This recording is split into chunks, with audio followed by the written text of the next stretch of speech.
You guys will like this episode if you want to learn how to retain your employees through a stronger mission and purpose, how to achieve spending less than a third of your revenue on marketing, the holy grail in any business, and also how to scale up to 160 deals per year wholesaling from a CEO who self-admits he doesn't really know that much about wholesaling itself. We can learn these lessons in leadership to elevate our own business, and I think that's why you'll really enjoy this episode with Dan Hoey.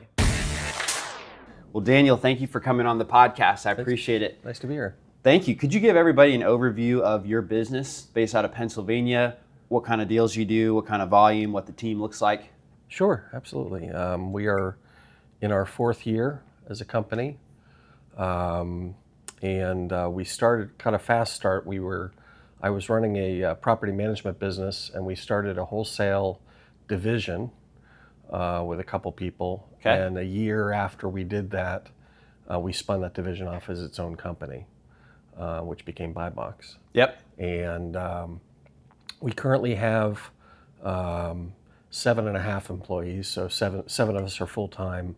One of my partners is our CFO, and he has other businesses, so he works only in the business part-time. Yep. And we'll do about 160 deals this year. We do, the vast majority of our deals are wholesales. Mm-hmm.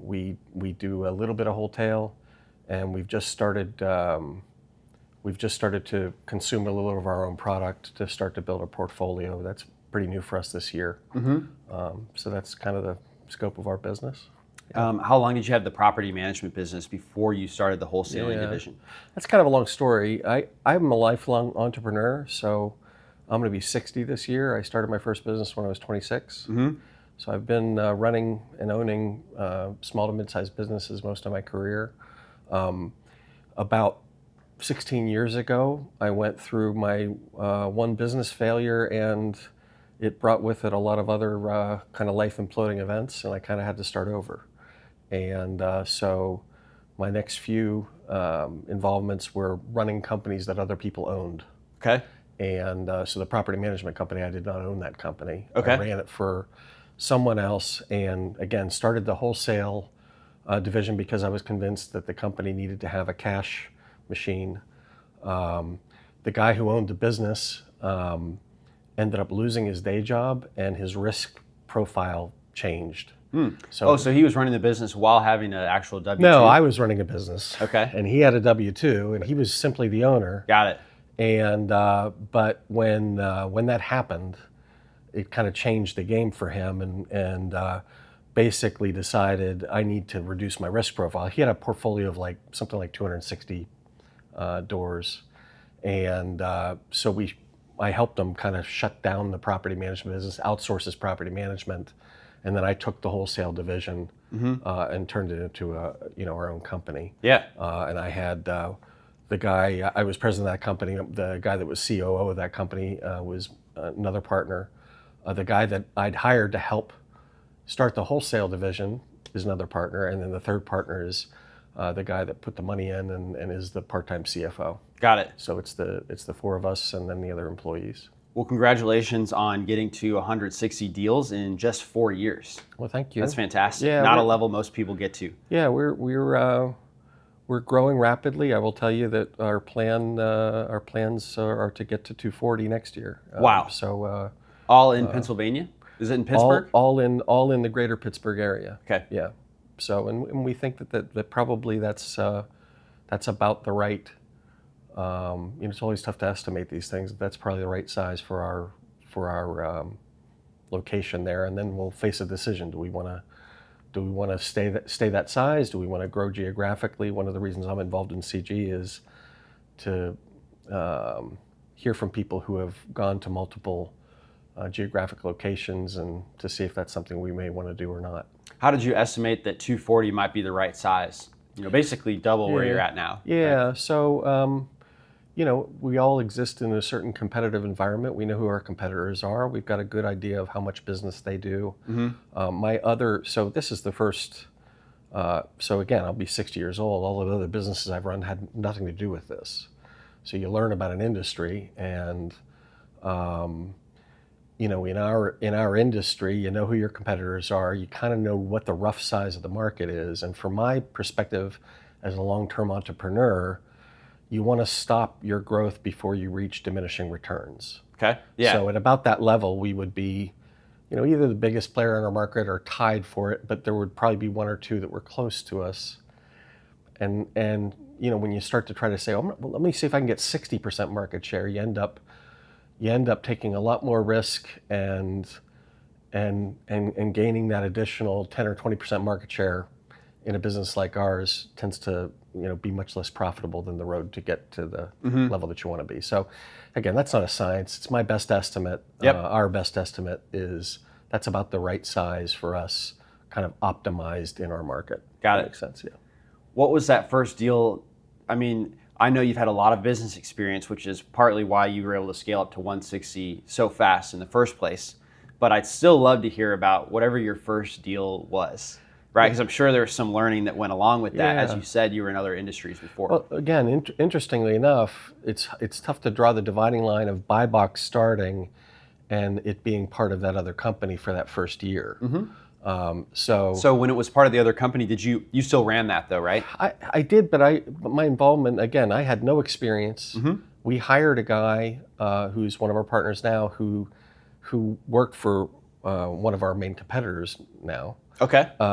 And he was the only person in our organization who knew what the hell he was doing. Yeah. Right. And so, he reported to me, but my involvement, I knew nothing about that business. And so for that first year, we even had a special office for him and the two other guys who were employed doing it. And he pretty much ran that business. I mean, it was a division of our company, and he reported to me, but I didn't know what I was doing. Yeah, but he was the guy who worked for your competitor? Yeah. Okay. Correct. Yeah, you brought someone in who had they experience were doing. and knew what they were doing. And again, I think that first year, I'd have to look back and see how many deals we did as just a little division of that company. I mean, it was probably 40, 50, something like that. So we didn't start from zero. So when you say what was your first deal, I don't remember. And if it was buy box, the people who were doing it had already done 40 or 50 deals together. Completely fair. Yeah. Yep. So now there's 7 people though. Yep. So something changed for the owner of the property management business, and you guys worked out that you'd own the wholesaling division. Correct. Cool. So that guy is still there, the guy who you hired from your competitor? Yes. Yep. Yeah. And he's so the way that we're constructed is that and again I laughed at the title inflation comments that were made at the last CG I was at. Like, I'm the president and CEO. Again, it's 7 people. So what does that mean? It means that my responsibility is to fly the whole plane to make sure that I'm keeping an eye on the total picture. I mean, one thing I'm working on this week is finalizing our business plan to get to 240. Yep. Kind of comprehensively. Yep. And certainly my partners and I are all involved in that together, but kind of my giftedness is twofold. It's organizational and individual development. I'm probably the least knowledgeable person about wholesale real estate or real estate investing in our company. But I do understand how to grow organizations properly. We've got an amazing team. We've got an amazing culture.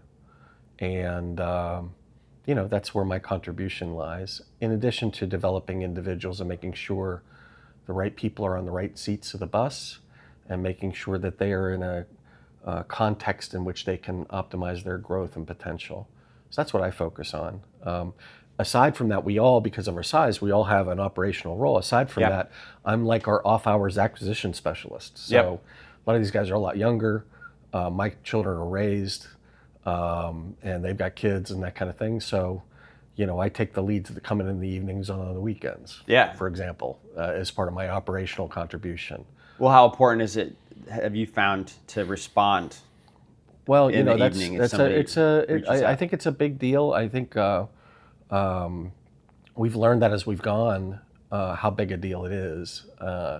And we get we do surveys of clients that closed, and a lot of times they'll mention boy, you guys are so responsive, and this other company didn't even call me back for 2 days, that kind of thing. We're constantly working to get better at that. And in fact, that's been a real focus. So we do work really hard to get back to people within 15 minutes. Yep. And make sure that they're, that we're not losing deals because of that, because you really can lose them because of that. Yeah, and I've had the experience when I'm looking for a plumber, I'll call and I'll call and I'll call until somebody says, "Oh, I'll come out." Yeah. So I pick the person who ended up just responding the fastest. Yeah. And I think that's true as well with houses. Sure. I think the other thing that, so with us, we have found really, really important as a company and focused on from the get is in an industry like ours where, it's hard to make people happy. I mean, they're selling a house off market because they have to.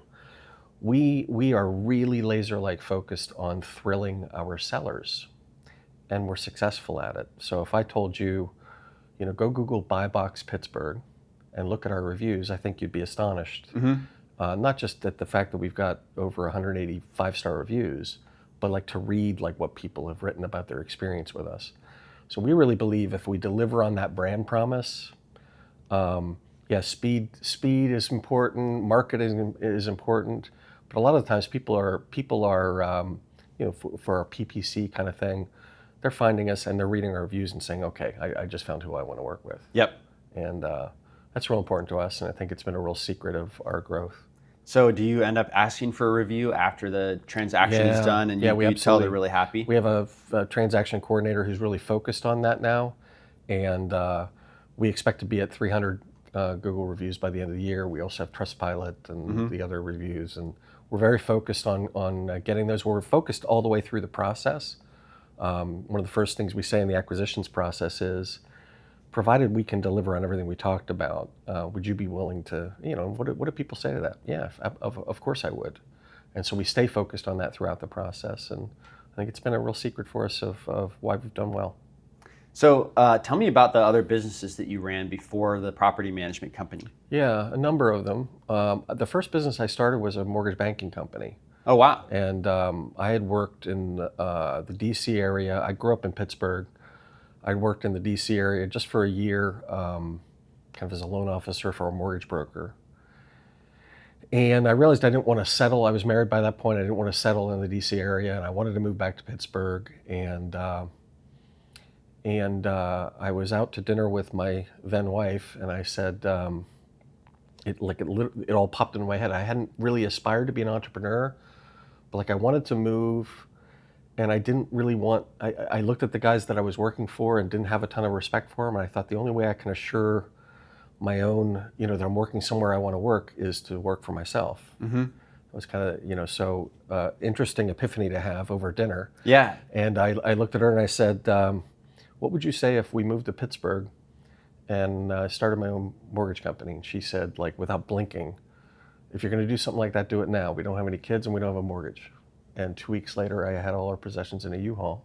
Wow. I started that business I remember my first with nothing, right? I had an office about the size of the room that we're in right now, and put my desk together from Home Depot on the first day, and within a year we had 20 employees, and I realized, oh, this is what I'm supposed to do. This is what I'm gifted at. Even at that age, I kind of intuitively understood how to grow little businesses and how to grow them well. And that was a great company. I sold that 12 years after I founded it. And by the time I sold it, we were in 16 states. And congratulations. Thank you. But so there was that business. I've had a number of other ones. I had while I owned that business, I started a few others in partnership with other people. Those sold as well. And my last business that did not go well before I went through that implosion was a voluntary employee benefits company. Okay. What does that mean?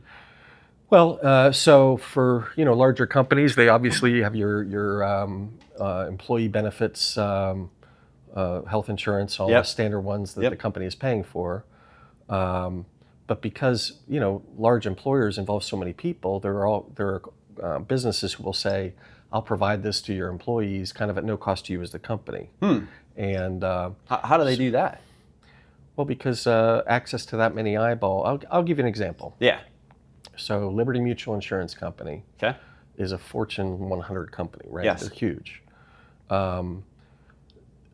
Last time I checked, they get most of their business from voluntary benefits. In other words, if you are an alumnus of the University of Michigan, for example, if you're an employee of IBM, whatever, you can go to them and get a discount on your homeowner's insurance. Got it. Okay. Because you are part of that group. Yeah. So we had a mortgage benefit, basically, where you could get a discounted mortgage and a money from every transaction would go to charity based on that. It ended up we actually had a co-marketing agreement with Liberty Mutual because they were the biggest player in that whole space. Yeah. And it ended up imploding because the 2008 financial crisis hit and I couldn't execute on my brand promise. I decided not to build the capability myself, and I decided instead to joint venture with large mortgage bankers, and my problem was they kept going out of business on me overnight. Oh, wow. Yeah. Which is like that, if you remember that time period, you look pretty young, you probably weren't. I was graduating high school then, so I wasn't really financially aware of what was going on. Yeah, so anyway, so that was just a tough time to be in business, and it ended up tanking, and I couldn't deliver and lost a bunch of money, and that's the entrepreneurial life. But kind of had to dramatically rebuild my life from that, and I am happier and I think more successful than I've ever been with this new. I mean, I love this company. I love this team of people. I love this business. It's a great business, and so I'm having a ball. What are some of the reasons why you like wholesaling so much compared to the other ventures you did? Yeah, well, it has something in common with businesses that I like, which is a lack of complicated things like inventory, and you sell it, you still have it. The mortgage business is like that, right? The second thing is that I like businesses where if you perform a transaction, you make a significant amount of revenue from it, right? Like, I just can't even imagine being in a business where I'm selling shirts for $30 a piece, and how many shirts do I got to sell to like sort that out? I understand businesses better that I can pay for marketing because if I sell something, I'm making 15 grand on it, or whatever that number is. Right. And so I really like the simplicity of it. I think about the wholesale business and the way that we're able to think about our business. We've gotten very honed in on our metrics. So data is really important, but you look at marketing and say, what's your cost per sales qualified lead? If you can get a handle on that. Acquisitions, what percentage of sales qualified leads am I closing? Dispositions, what's my average fee per transaction? And it's simple. It's like, if you can really now it sounds simple, right? And as we know, it takes a lot of experience and hard work and data-driven analysis and performance, right? It doesn't matter if you know that stuff if you can't achieve it. But if you get there, it's a really fun little toy business to run, because you can just kind of press on a lever and have very predictable results. So I like a business like that, and marketing and sales driven business, I guess you'd say. Usually you could spend like 1/3 of the client lifetime value on marketing. Is that true for you in your wholesale business, or how you try to keep the marketing spend? Yeah. So I think that's in general true. Yeah, I would say we're doing better than that. Oh, great. And we just brought on a fractional chief marketing officer. I don't know if you know Mark Ensign or not. I don't know Mark. With Loudmouse. For the benefit of, I'll give him a little plug. I like the name though. I'll give him a little plug on your thing. It's been a great decision. We had the guy who I told you about as a partner, and he's smart, knows what he's doing. He got our marketing going, and we've done very well with it. But we needed him as well in other areas of the business, right? And to have somebody who this is what they do, really focus in on that as kind of a, C-suite executive in the small business context, and be able to just say, I'm grabbing that, I'm going to manage the vendor relationships, and I'm going to report to you on all these metrics that we've set out. We just got started with them this year, but I'm just thrilled about that. It's one reason that I have the confidence that we can grow to the next level. We're executing all across the business, but in this business, you have to you have to be able to bring the leads in to close the business. And we've learned enough now about what we can do that now it's just a matter of, adding enough money to that marketing budget to, and again, I think even at this next level, my projection is that we'll be better than, we'll spend less than 30% of our revenue on marketing. Oh, that's awesome. Yeah. Would you mind sharing what some of your top key performance indicators are in your business to, first of all, to track, and then just maybe what they are as well? Yeah. So, I'll tell you, just in general, I think I briefly ran over them. It's in marketing, I think it's, so everyone I think has a little bit of different definition of exactly what a marketing qualified lead versus a sales qualified lead is. Yeah. Well, we'll start it backwards at like a closed deal. Like, what is a closed deal wholesale transaction worth in Pittsburgh, for example? Yeah, I really want to be transparent. I'm not sure I'm completely comfortable answering that, but it's in the $15,000 neighborhood. Yeah, it's I would expect. and that's pretty much of a standard thing. Yep. I think we do well on that, but and the hard thing is that we're able to sell things at a number sometimes where, we do more wholesale and that kind of thing, but we're really good at selling sellers, and we've got great buyer relationships. And so it's tough to justify us wholesaling a lot of stuff. It's like, yeah, I might be able to squeeze another $10,000 out of this thing at risk, putting effort into it and delayed over a period of months. And at a certain point, I'd kind of prefer to have that machine just spitting out those dollars. So, wholesaling would be a little bit longer process where you maybe do a little cosmetic stuff, put it on the market. That's what you're referring to, and right? we can, we do that. We've done that. It's just not a significant part of our business. I think we started the business thinking, hey, it's going to be really important for our success to do that a fair amount of the time. And the further we've gone into it, we kind of made that assumption. We've achieved some success without doing that. And the further we've gotten into it, we continue to try to keep our eyes open for opportunities. And a lot of times they just don't pass our is this worth it test, right? Yeah. And especially you look at the size of our business, we're pretty lean. Yeah. Right. And to do the volume that we're doing with just that number of people. Yes. So I'll go back to so on closing, that's about what it's worth. On percentage of sales qualified leads, we're remarkably consistent. And again, we didn't have a complete handle on our data going in even for the first couple of years, but we've made it a real project to we follow the life of every lead all the way through. And at any given time, I can look at all the leads that we've had in July of 2024 and say exactly what happened to them. And I've got that data, and I've got it both on that individual and comprehensive reporting level. It's really valuable, right? Because I know, of the sales qualified leads I got in July, what ultimately happened? What was my percentage that turned into deals? How much revenue was that? How much did I spend on the marketing?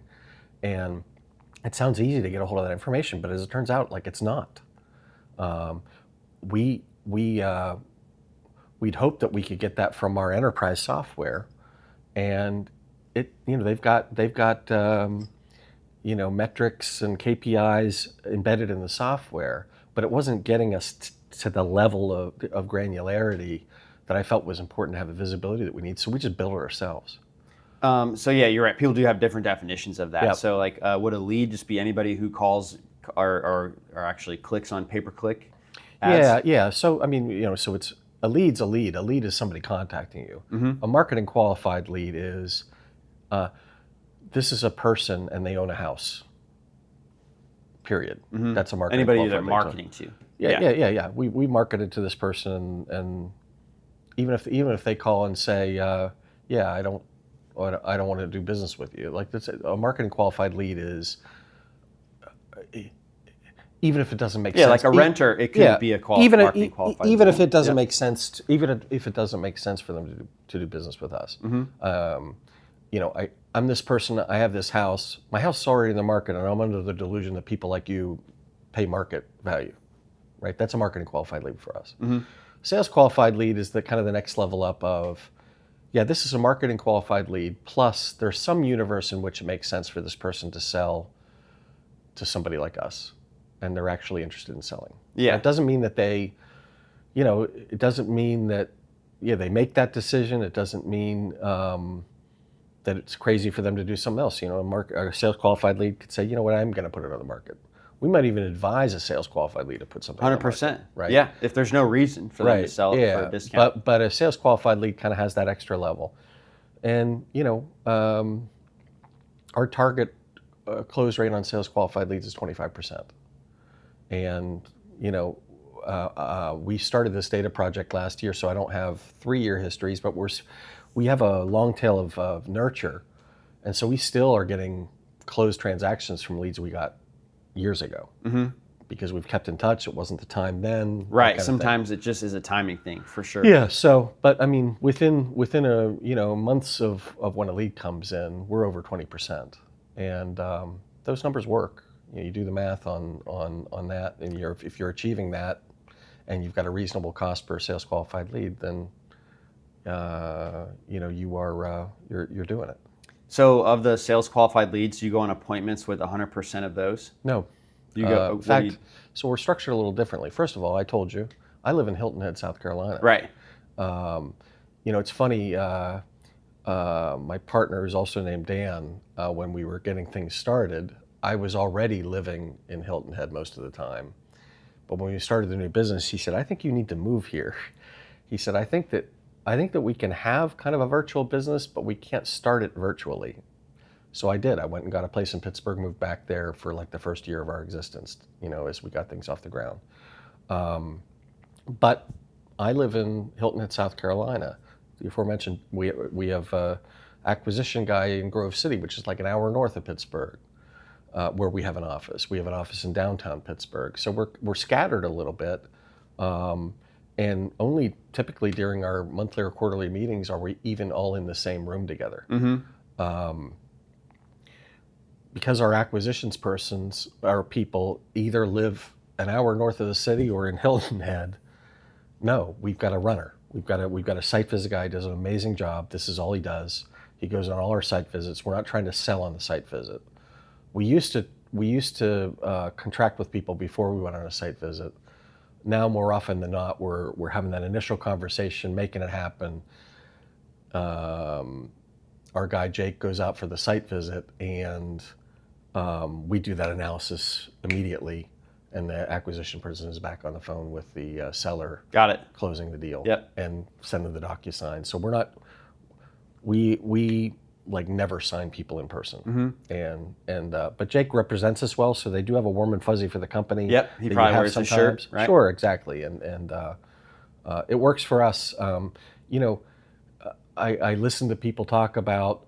I'm sure that we lose deals because sometimes somebody went and closed them on the site visit, and sometimes in business you just have to say, okay, but that's not how we're structured. That's not who we are. That's not who we have. And as long as you're executing on 90% of those things, if one of them isn't, maybe the way we do it isn't absolutely the ideal, but it works. That's great. What else does Jake do on the site visit other than, I'm sure, take some photos, right? He takes photos and videos, and we have a kind of a deliverable to our underwriting that he's responsible for producing. So it's a little more formal than, hey, take a few pictures. He takes enough that from what he takes, we can not only analyze the property, but also produce the marketing deliverable to the buyer. Yeah.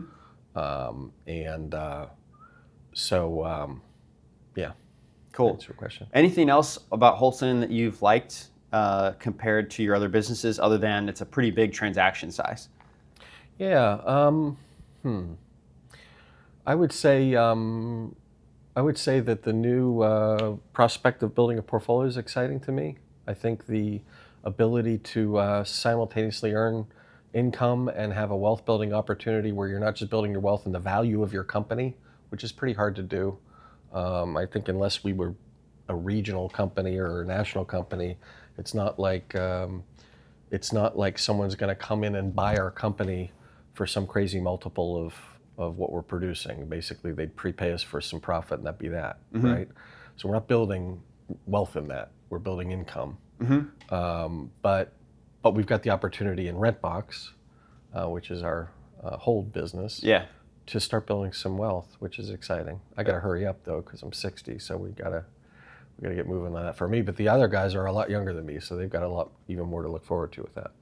What were some lessons you learned from the property management side of the business that's guiding you towards what type of properties you'd want to keep yourself versus wholesale? Yeah. So again, I know the least about our business and anybody in our company. My partner Dan, I was president of that property management business, but in the same sense as with Buy Box, that meant that I kept an eye on organizational and individual development. He was the subject matter expert, really got a lot of amazing experience. And so yes, that informs a lot about the properties that we're going to acquire.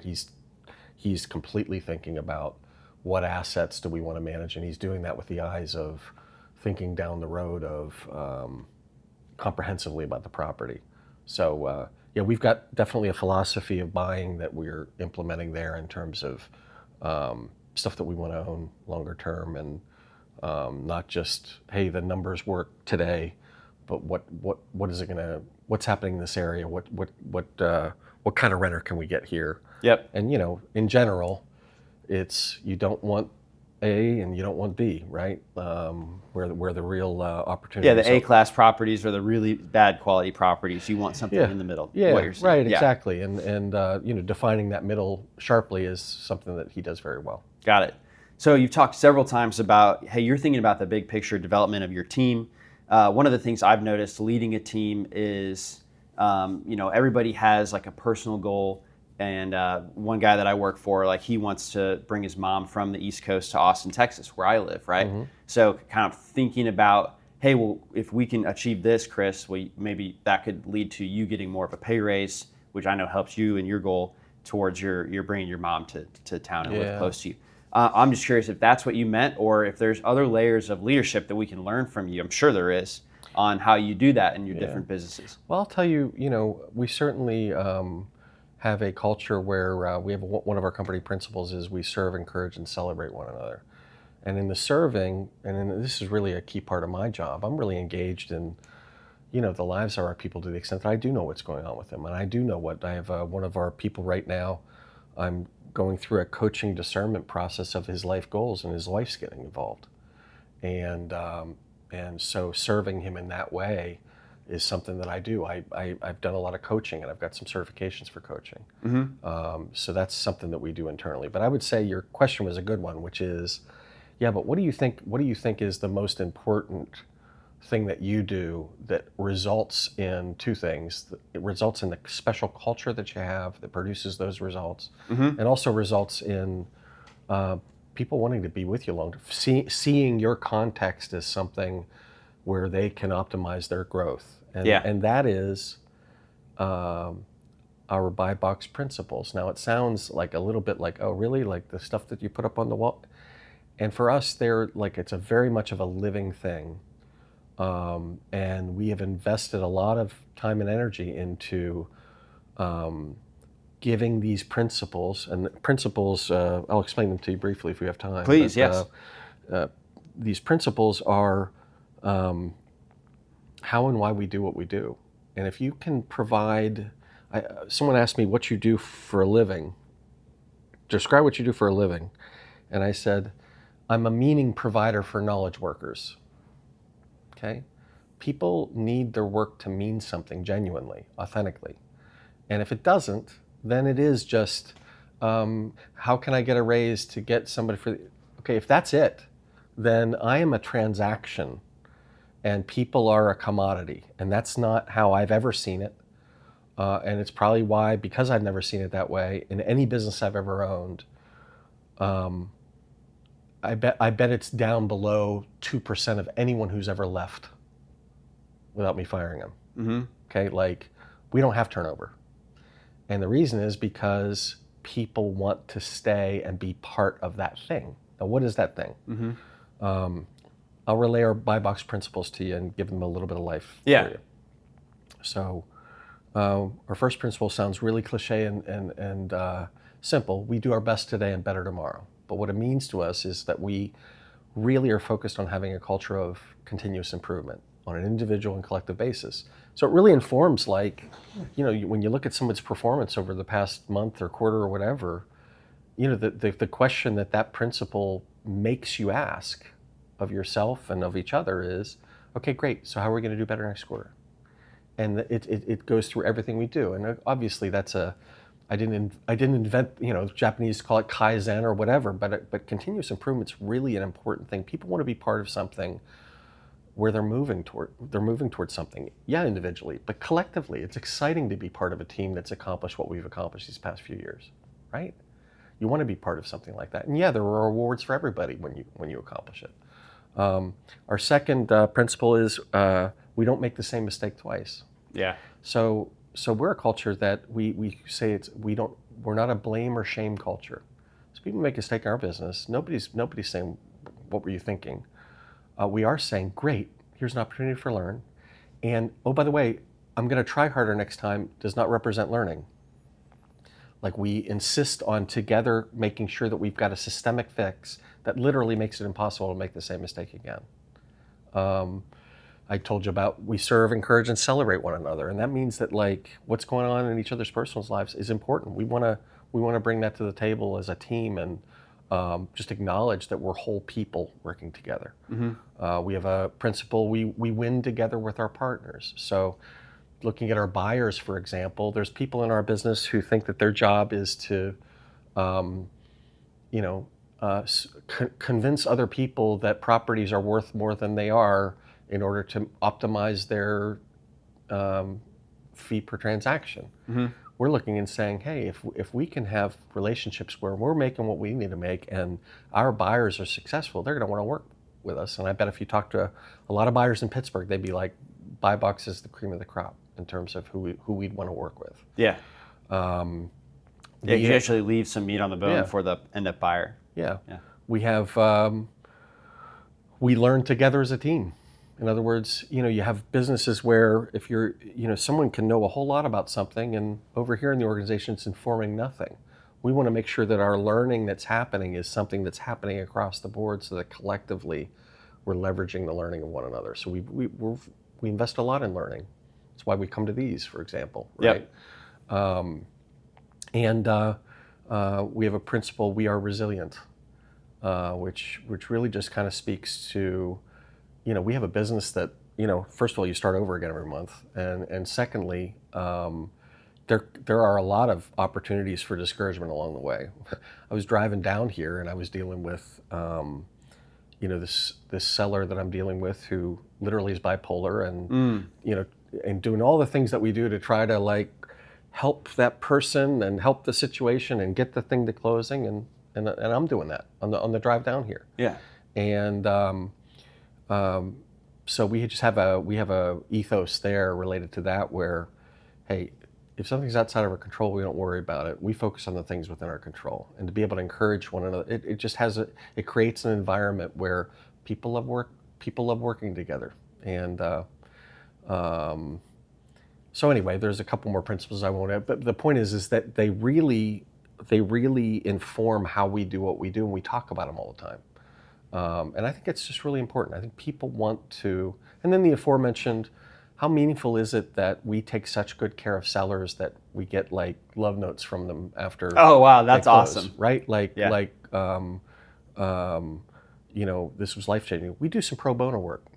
Okay, like, what do you mean? When we have a seller that is in a bad situation, and it literally, you take like an elderly woman, she's got to get out of this thing, she's got to get into that, one floor apartment, and we can't make money here, right? She needs this help. She's got to out, the roof's falling in her. We can't make money here, but we can get her out of it. We've done that intentionally. Oh, so like you kind of forego your fee just to help her out, get her connected with the buyer. Get it out. We've done that. We've done that a number of times for people in bad situations. Our attitude is when someone calls us, we're supposed to serve them, period. So if that means saying, hey, you shouldn't sell to us or anybody like us, you should do this instead, we tell them that.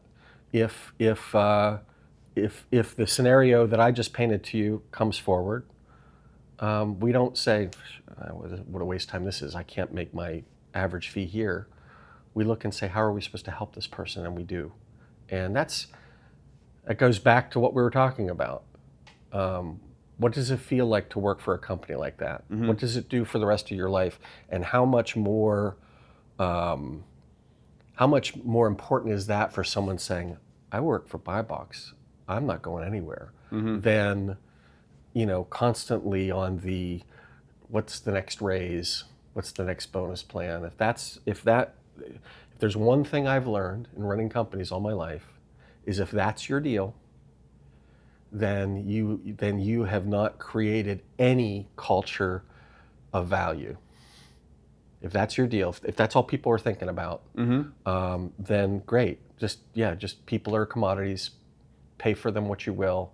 And I have no interest in that. I've never had any interest in working that way.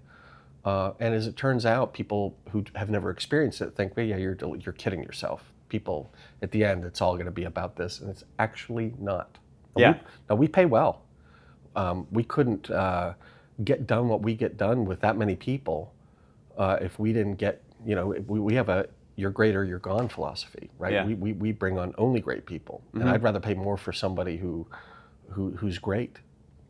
But in the end, the reason they stay with us, and every one of our people will tell you this, is because of the culture we've built, and that's what I focus on. So that's awesome. Well, yeah, you've definitely pointed out a big vulnerability for entrepreneurs is retention. Yeah. A lot of times they'll underestimate the cost of what it takes to replace somebody, let alone find them in the first place, sure. and then train them up. So if you're constantly training over people, it's going to have a big hit to your bottom line, and also it's going to be very hard to have a culture at all, sure. because it's like a rotating door. So I definitely learned several things from you there on just how to bring purpose to whatever the mission is of your company, incorporating that with your team. Well, thank you. Yeah, thank you for sharing that. I appreciate that.